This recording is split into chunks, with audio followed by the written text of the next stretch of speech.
Vai complementar alguma coisa, Carlosinho? Não. É que eu tinha esquecido de gravar, tá? Eu comecei a gravar agora. Tudo bem.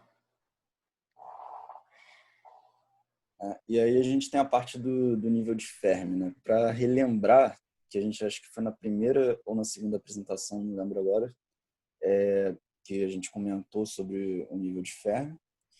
E tem uns conceitos muito interessantes que a gente pode trazer para poder explicar esses níveis de energia, que é muito mais fácil, né, a gente explicar em termos de nível de Fermi, porque isso vai, né, criar toda a teoria de bandas dos semicondutores, né? Então você tem a mecânica estatística que vai estudar isso, né, que estuda principalmente a estatística da termodinâmica, né, prevendo os resultados macroscópicos no sentido microscópico dos sistemas. E ele tem uma formulação muito interessante, que é citada no Darwin, que dois sistemas que trocam energia de partículas estão em equilíbrio quando as suas temperaturas e potenciais químicos são iguais.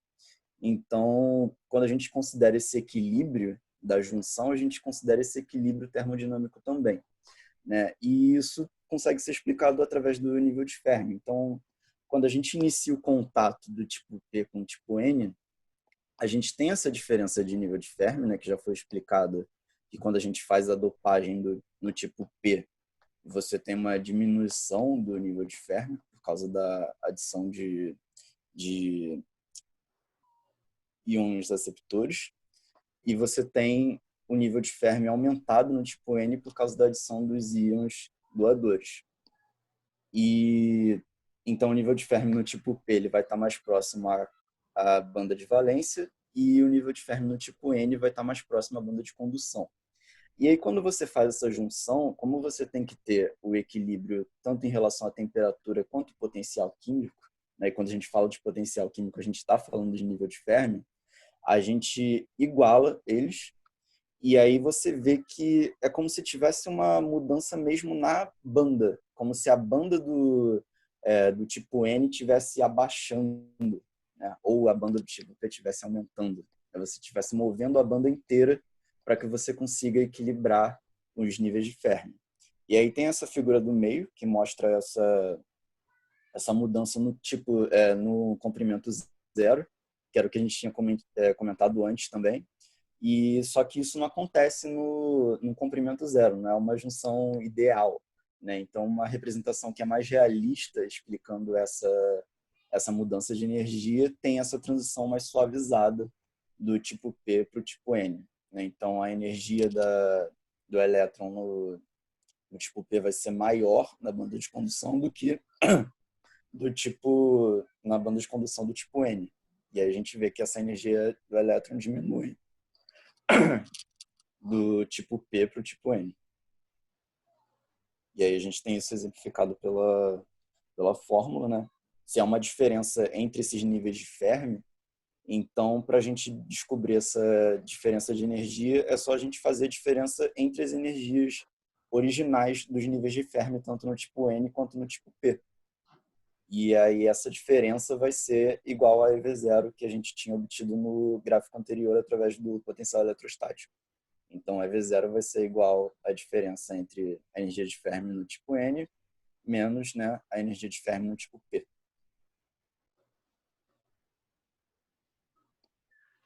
E aí, por último, a gente vai falar das condições de neutralidade elétrica para poder finalizar essa parte qualitativa da junção e equilíbrio, que se a gente diz que está em equilíbrio elétrico, a gente sabe que tem um número de cargas positivas Q+, no lado N, na região de carga espacial, né? Não no cristal inteiro do lado N, do tipo N.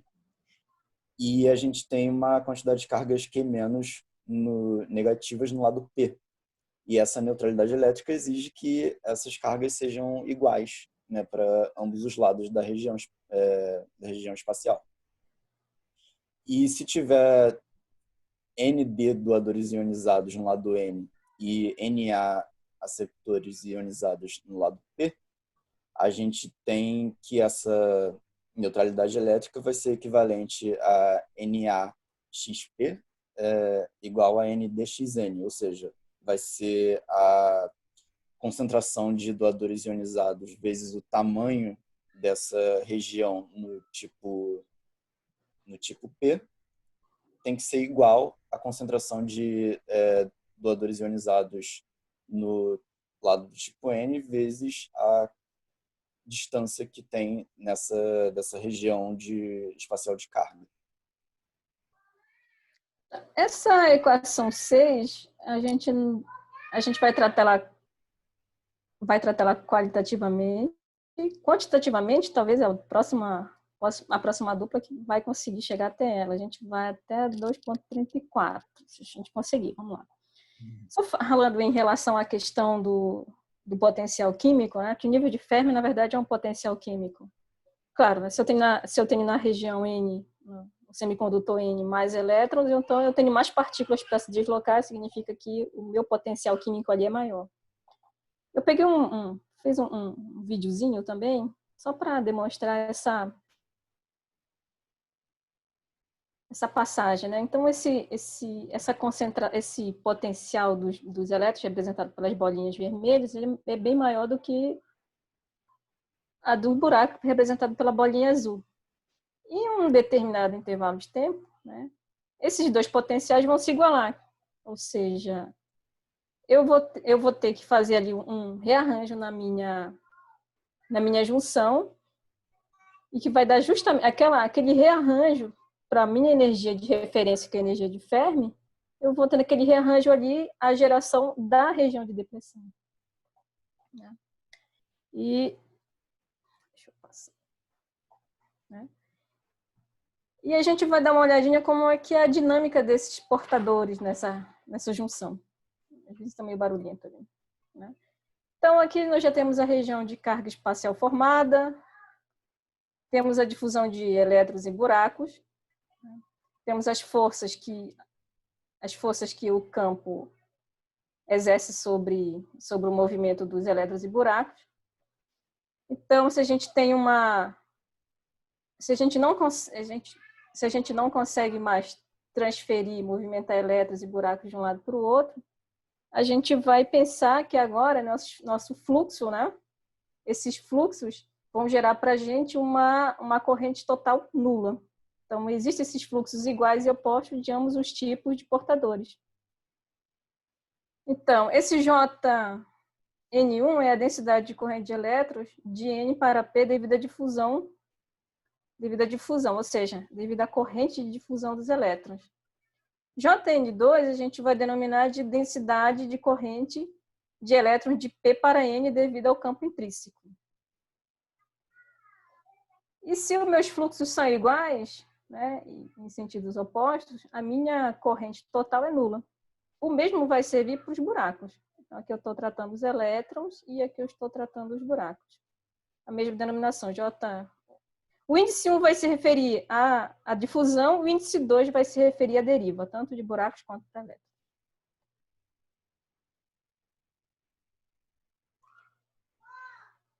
Então, a gente vai utilizar a equação do fluxo, ou seja, a gente está trabalhando com portadores que são partículas. Esse número de partículas que cruzam essa unidade de tempo, o número de partículas que cruzam uma unidade de área e uma unidade de tempo, a gente vai chamar de fluxo, e ele é menos o coeficiente de difusão ou difusidade multiplicado pelo gradiente da concentração de partículas. Bom, no nosso caso, a gente pode escrever a densidade como sendo a carga vezes o fluxo. E o fluxo a gente já foi dado na equação, pulei aqui. Essa primeira equação. Então, a gente tem uma equação que a gente pode descrever essa concentração essa corrente, essa densidade da concentração aí dos fluxos de elétrons e buracos. Bom, a gente só vai denominar tudo que tem N e 1, tudo que tiver N, índice N, subíndice N, é para elétrons. Então, a gente só vai reescrever essa equação em termos da concentração de elétrons. Então, essa carga Q, na verdade, é menos E, e aí a gente fica com um sinal positivo. Essa difusidade em relação aos elétrons, e aqui é o gradiente da concentração de elétrons. Que a gente viu que esse gradiente de concentração, ele vai variar espacialmente, essa concentração vai variar espacialmente, e a gente tem esse coeficiente de difusão para os elétrons. Bom, isso aqui é devido à difusidade. E a gente precisa determinar a corrente devido ao campo elétrico intrínseco, né? Só um comentário, quer dizer, então essa JN1 é a corrente de difusão, né? Difusão. Tá. Você pode voltar no anterior? Porque eu queria só ler uma coisinha ali que o JN1 está escrito ali, né? Densidade corrente de elétrons de N para B devido à difusão. Tá. Isso, os elétrons se Agora, o deslocam do... JP1, ele devia estar escrito densidade de corrente de... Oi? O JP1. Ah, perdão, eu só tenho buracos, tá? Perdão. Ah, tá, não, tudo bem. É só porque aí eu Buracos, fiquei buracos. confuso. Tá, Eu sei que você sabe. É porque foi, na hora de buraco, copiar não ali, é... ficou igual. Tá bom. Acho que até adiantei ainda esse erro aí. Tudo Não, tudo bem. Então, é buraco. em cima da densidade de corrente, o JN1 é difusão de elétron, depois JN2 é corrente deriva de elétron, né? JP1 é corrente de difusão de buraco, JP2 corrente de deriva de buracos. É isso, né? Perdão. Exato. Tá, pode seguir, pode seguir. Okay. Então, só reescrever aqui é para difusão. Então, por isso que eu utilizei o fluxo, né? Tem um gradiente de concentração e a minha difusão vai ser dada em função desse gradiente de concentração, aqui no caso para o elétron. No caso da deriva, né, ou seja, os elétrons que estão se movimentando com relação ao campo elétrico intrínseco, a gente tem uma equação da eletrodinâmica, né, que diz que essa corrente de deriva ela é igual à concentração do portador, né, vezes a carga, vezes a velocidade de deriva. E, por definição também, essas velocidades de deriva estão relacionadas à mobilidade e ao campo. Se a gente lembrar daquele videozinho, a mobilidade dos elétrons é muito maior que do buraco, né? Então, a gente pensa que o gradiente de concentração é maior no lado N para o elétron, né? E ele vai diminuindo ao longo em relação ao lado P. Então, aqui nós temos a deriva para o buraco e nós temos aqui a velocidade de deriva para o elétron. E esses μ se referem à mobilidade. São ambas quantidades positivas. Bom, só reescrevendo aquela equação, a equação 12, e substituindo a carga por menos E, já que estou falando dos elétrons, né? E Vn é igual a μn, campo elétrico. Só juntando as coisinhas aqui, eu acho que faltou um menos bem aqui, tá? É isso mesmo. Faltou um sinal negativo aqui, tá, pessoal? Então, vou... Ok. Não, tá bom. Deu para sinal ver, negativo. deu pra ver. Beleza. Então, sinal negativo. A mesma coisa a gente pode fazer para os buracos. Também escrever uma equação que se refira à difusidade do buraco, né?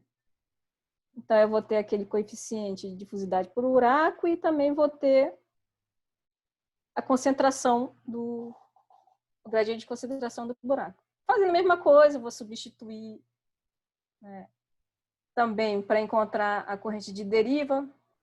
Então, JP2, carga do elétron, né?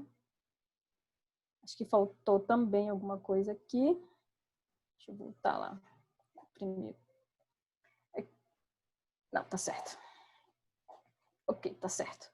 Porque as equações o Carlos escreveu porque ele tem mais habilidade no LaTeX.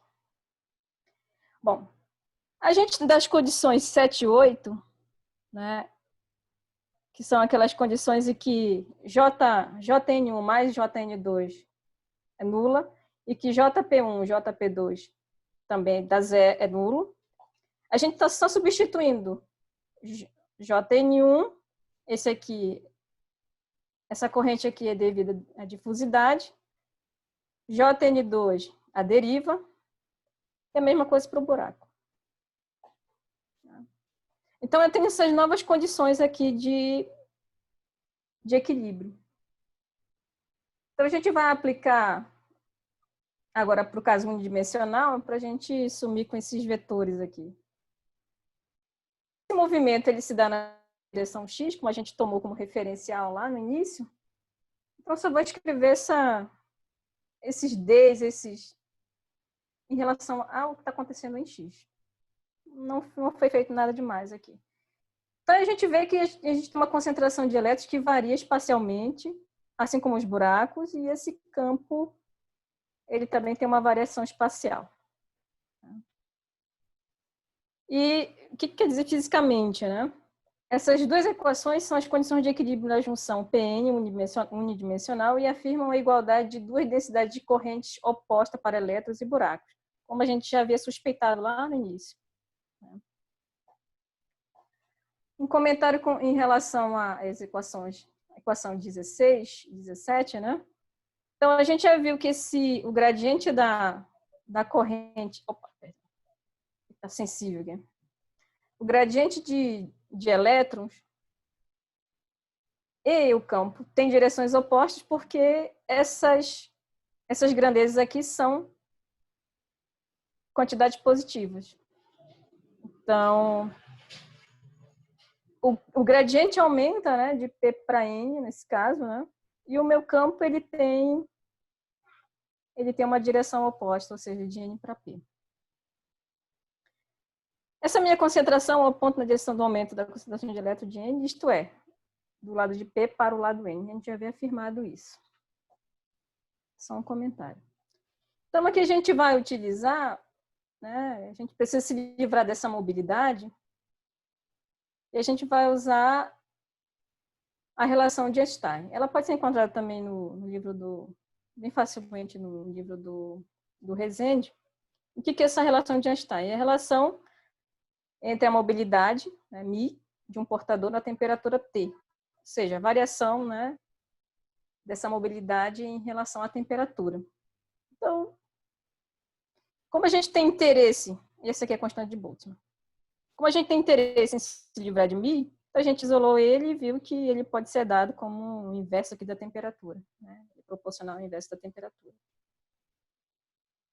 Então, se eu aumento a temperatura, né, eu vou ter menos espaço disponível ali para transitar, meu elétron transitar. Bom, das equações 18, da equação 18, das 18.A, das equações 18, na verdade, né? A gente vai aplicar aqui para o caso, a gente vai substituir o μ, que é a carga, o coeficiente de difusidade, dividido a constante de Boltzmann e temperatura. Né? Aqui eu não mexo muito. Aqui é minha equação 18, eu estou substituindo. Tá? E talvez eu tenha esquecido de algum termo. Não esqueci. Agora eu tô... Eita, será que eu esqueci algum termo? Não, acho que não. Beleza.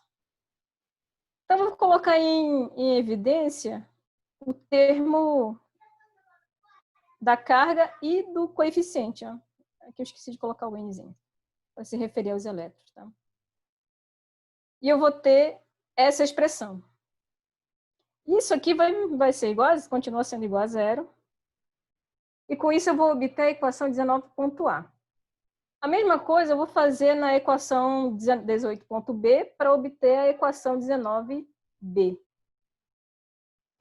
Essas equações 19, elas são equações diferenciais que vão relacionar as concentrações de elétrons e buracos ao campo elétrico intrínseco da junção. É o que nós estávamos querendo, porque a gente precisa saber como é que está se comportando essas densidades, essas concentrações, né, em relação à região de depressão. Travou meu computador. Ups.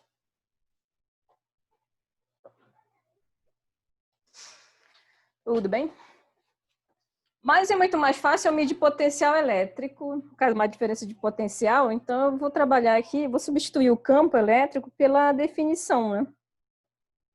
Menos o gradiente do potencial na direção x. Então, só vou substituir o campo nas equações e eu vou obter essas expressões. Tá? E essas equações, como são equações diferenciais, ela tem soluções, né? E a gente vai relacionar essa solução, a gente precisa, para solucionar essas equações, de algumas condições de contorno, né? Como a gente está discutindo o caso ideal, ou seja, a junção abrupta, a gente vai considerar algumas coisas. Que o campo elétrico ele está confinado nessa região de carga espacial. Esse semicondutor também é neutro fora dos limites da região de carga espacial, ou seja, mesmo que eu tenha um excesso de elétrons na região N, eu tenho íons positivos que fazem um equilíbrio das cargas. Na região P, eu tenho um excesso de buracos, mas eu também tenho íons positivos que estão equilibrando essas cargas. Então, eu penso que eu posso considerar fora da região de depressão que também há uma neutralidade de cargas. E por isso eu não vou me preocupar com uma variação do gradiente do potencial fora da região de depressão. Essa é a questão, é a ideia. Então, a gente vai considerar essa geometria aí da figura 8, né, em que na posição x igual a 0, a gente tem justamente o encontro aqui, o encontro dos semicondutores. Eu tenho um tamanho na região espacial de carga que eu vou chamar de menos x, ou seja, onde eu tenho, né, a carga Q+, né, concentrada aqui nessa região. E do segundo lado, eu vou ter um tamanho, uma largura também, eu vou chamar de xn, de 0 a x, eu vou chamar de xn, que está concentrado aqui meus buracos. Tá? Considerando aquela relação C, que foi apresentada lá no início, né, que a gente estava considerando que essas larguras aqui da região espacial positiva, da região espacial negativa, né, são equilibradas aqui pelas densidades de concentrações, perdão, as concentrações dos portadores. Bom, a gente já havia considerado que, já viu, né, pela explicação do Carlos, que essas cargas de sinais opostos, elas são iguais em módulos, ou seja, a região a junção era eletricamente neutra, ou seja, carga total nula. E que se xn, o módulo xn é igual ao módulo de xp, a gente tem que essas concentrações são iguais. No entanto, se essas larguras são diferentes, a gente vai ter a hipótese de que essas concentrações também são diferentes. E só pegando a equação 21, tá? Para a gente aplicar essas condições de contorno, a gente vai considerar que essa concentração de buracos e definimos as seguintes condições de contorno, tá? Para Px e Vx. A concentração de buracos P tem seus valores de equilíbrio para o material tipo NP nas regiões fora da região de carga espacial, né? Então, essas concentrações de equilíbrio, né? Ou seja, a concentração de buracos no lado P está numa região em que esse x é menor que menos xp, ou seja, está do lado esquerdo, perdão. E a concentração de elétrons no lado P, o equilíbrio, né? O equilíbrio de buracos no lado N está em x maior que xn, ou seja, no lado direito. Tá? Bom, a gente chamou inicialmente, né, que no lado P a gente tem um potencial Vp e do lado N um potencial Vn. Tá? Agora descrito com algum formalismo matemático. A gente vê que a concentração de buracos varia desse equilíbrio da região P para a região N, assim como o potencial varia da região P para a região N, ou seja, a variação de concentração e de potencial. E que a gente vai considerar que a nossa região está concentrada aqui, né, nessa largura de menos xp a xn. Bom, com isso a gente vai só rearrumar aquela equação, peguei para cá de volta, né? Agora eu vou escrever, tem a mesma variação espacial, eu posso escrever apenas em termos das diferenciais da concentração e do potencial. E com isso a gente pode integrar, né, naqueles limites que o meu potencial varia de Vp a Vn e que a minha variação da concentração varia da P para N também. Aqui é só matemática, né? Não vou dar tédio, né? Não vou fazer vocês ter tédio. É só rearrumando os termos. Integral de 1 sobre P vai dar o log natural.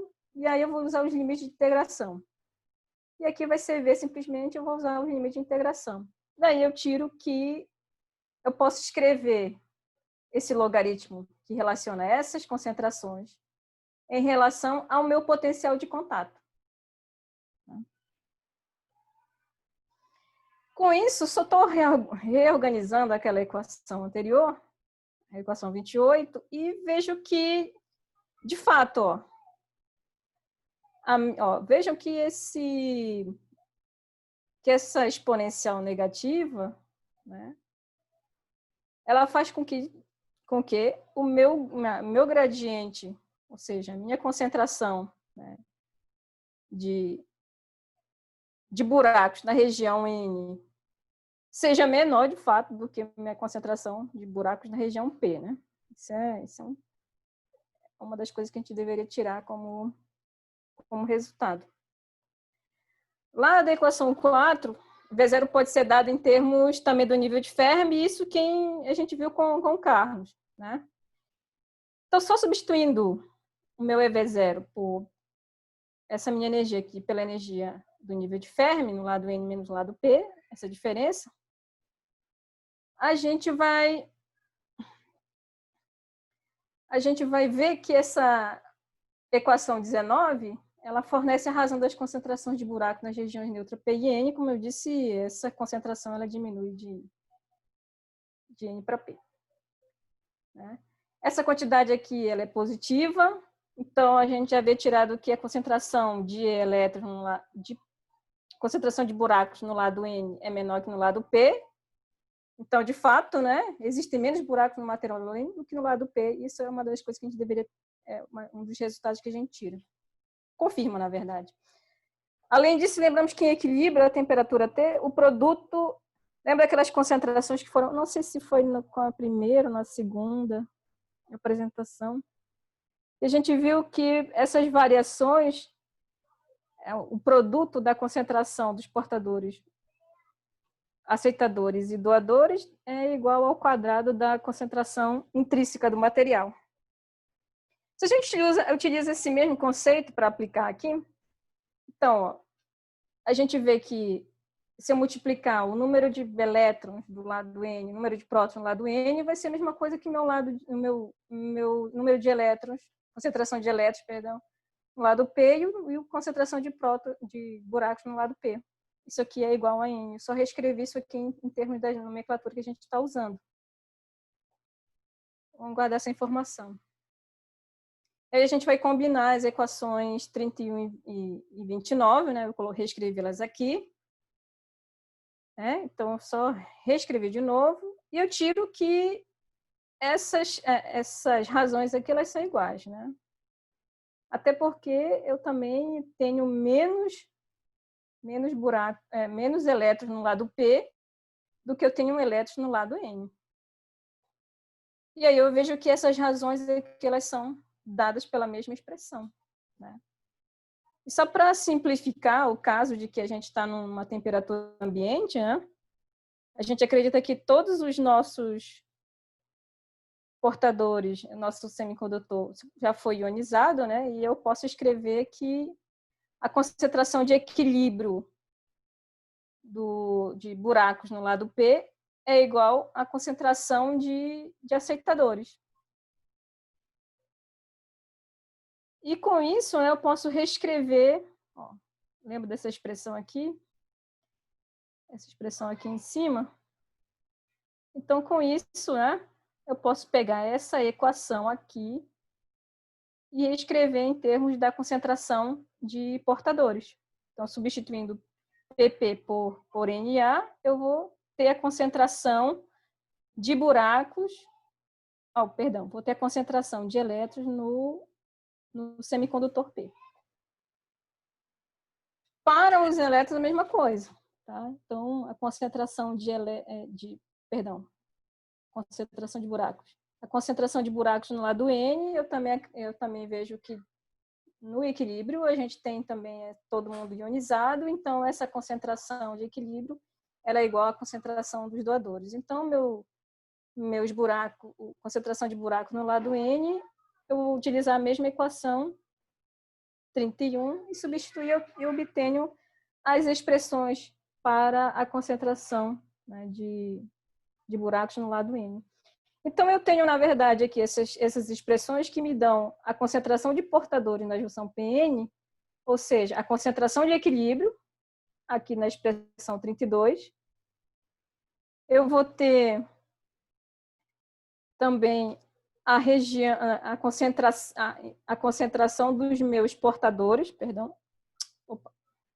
a concentração dos portadores em equilíbrio, tanto para o lado P quanto para o lado N. Então, nós chegamos a como eu disse para vocês, a gente chega até a expressão 2.34, porque a gente dá uma olhada mais um pouquinho, né, que essa expressão aqui de 2.35, ela vai dar para a gente um início aqui do cálculo da largura da região de carga espacial. Então, isso fica para o próximo episódio. Tá? Então, a gente encerra meio que por aqui a apresentação. Gente, esse pessoal é muito pontual, hein? Caramba! Olha só para falar uma coisinha rápida aqui, que essa expressão que você botou aí, P igual a NA, né?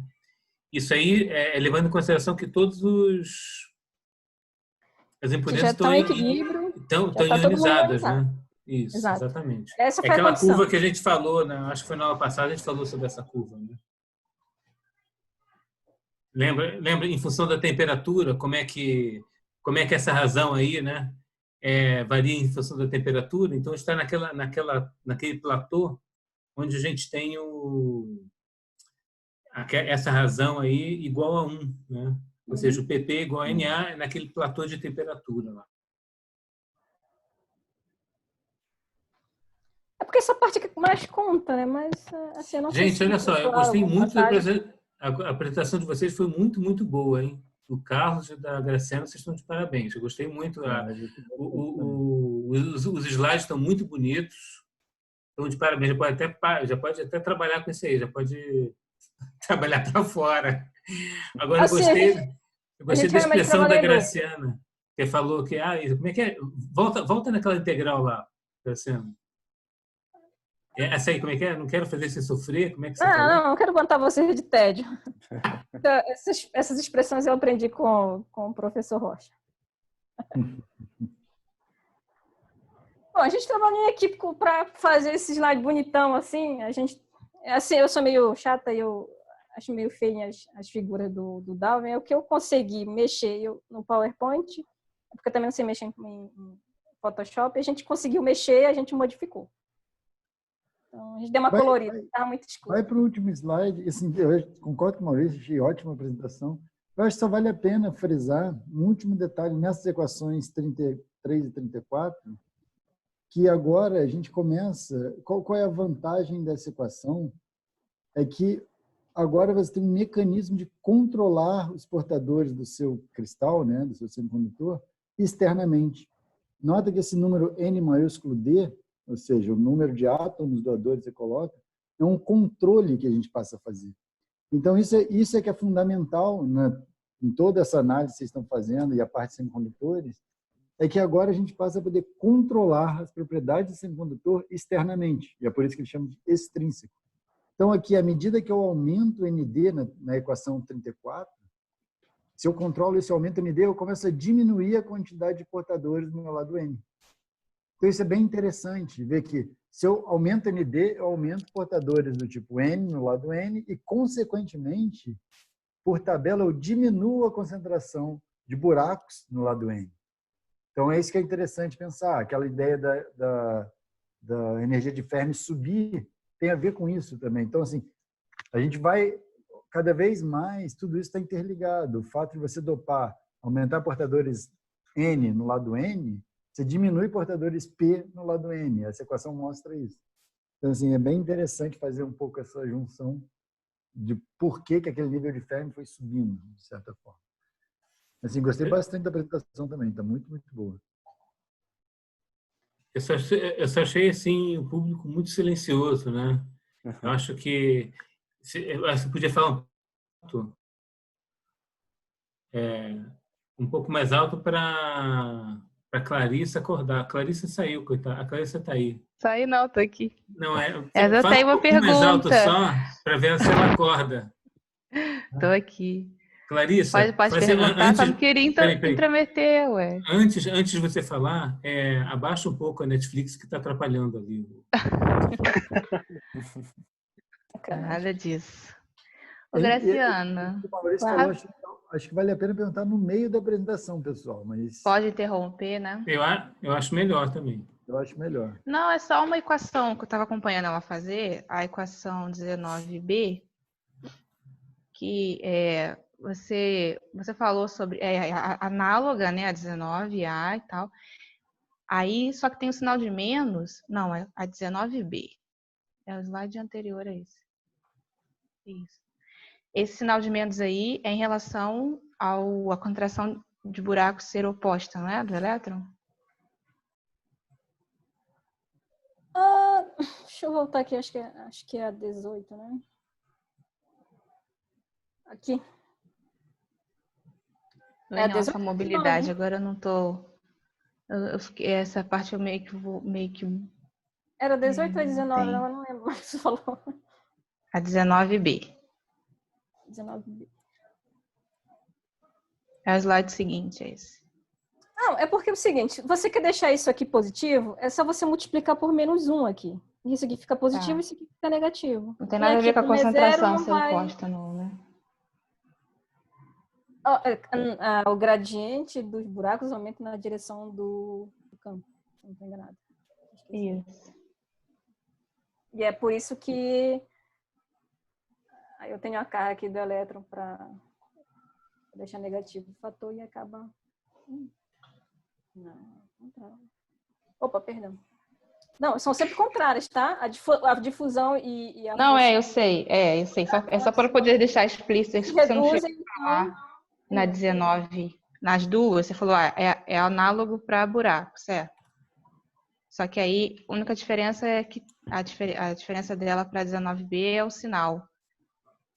E lembrando que assim, aqui eu tenho um menos, tá? Eu vou ter um menos, só que eu também vou ter o menos do campo, então aqui vai acabar dando mais, entendeu? Não, aí tá, e volta na 19 então, no slide anterior. Isso. Lembra? Aqui, ó. Aqui tá vendo a 19B? Aham. Mas o meu campus é menos o gradiente do potencial. Tá, isso, então, quando eu multiplicar, vai dar mais. Ah, beleza. Então é isso mesmo, é porque é por causa do campo, tá certo. Tá bom. É que você passou direto, eu devia ter te interrompido na hora, né? Igual o Maurício falou. Porque ela falou, ela passou direto só para confirmar mesmo, para as contas fecharem. Beleza. Então tá bom. Eu tenho uma pergunta também, acho que foi no slide 6, quando na explicação do Carlos, ele fala sobre o fato da difusão de elétrons e buracos ser devida também à ionização dos doadores e dos portadores em ambos os lados, né? Aí eu queria entender melhor, porque enquanto eu estava lendo, eu não entendi o porquê no caso dos portadores ionizados aqui ser representados no lado P como os doadores. Eu meio que me confundi nessa hora da representação. É porque, assim, quando a gente vai falar das cargas, a gente está falando a carga ela é devido à ionização. Então, quando você tem essa difusão, por exemplo, dos elétrons do tipo N para o tipo P, você aniquila, né, os elétrons em buracos, né, porque eles vão se juntar, então vai dar zero, só que isso vai ionizar as impurezas que a gente adicionou no lado P. E aí isso vai resultar numa carga negativa. E é a mesma coisa que vai acontecer para o lado N. Então ela é devido à ionização e não à carga em si, né? Não devido aos elétrons e buracos em si. Ah, tá, porque tem essa aniquilação, né, no caso dos portadores, né? Isso. Dos elétrons se aniquilando com os buracos do N com P. Isso. Isso.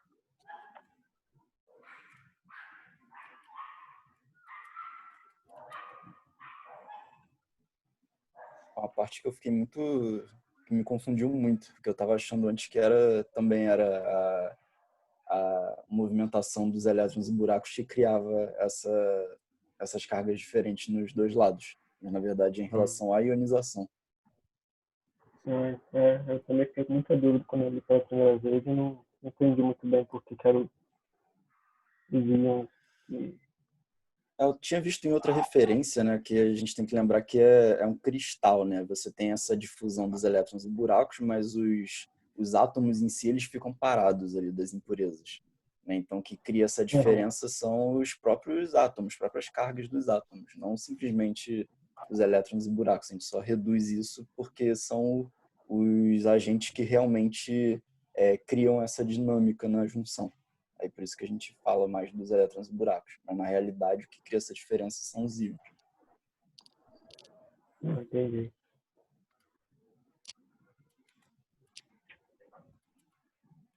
Gente, eu vou ter que... Eu tenho outra reunião agora. Mas eu gostei muito mesmo, viu? Achei muito legal. Como é que está a organização para a semana que vem? A Bia saiu. Ela que organiza. Ela que organiza. Só para Mas saber. Okay. ela sempre corre atrás depois. Ela envia, tá ok. E quem vai apresentar? Eu posso falar com ela.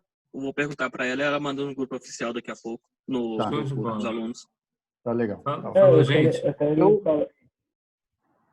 que é? Eu poder fazer Luiz. para isso. A próxima que vem eu posso elaborar aí a continuação disso. Mas não sei até que parte querem que eu faça. Você pode... Eu não sei, né? É uma escolha de cada um. A gente escolheu fazer a sequência mesmo, né? Não, ele está perguntando, a partir daí, ele vai até onde? 2,34 até onde? Mais ou menos. Eu acho que era para que quando ele fecha. É que tem uma parte... É que tem essa primeira parte sem polarização. Aí tem uma parte que começa a polarização. Não sei quantas páginas são até lá. Então, a Bia 46, 48. Acho que vale a pena ver com a Bia, que eu acho que ela que estava também definindo até onde valia a pena ir. Vamos ver com a Bia, Luiz. Ah, tá. Tá bom. Aí ela organiza isso direitinho, melhor. Tá bem? Tá ok. Mas parabéns aí a todos, viu, gente? Foi ótimo. Muito bom. Obrigado. Parabéns, estava muito bom. A gente se Parabéns, fala, viu? gente. Valeu. Tchau, tchau. Valeu, pessoal. Valeu. Abraço. Valeu, gente. Tchau, tchau. Tchau, tchau. Falou.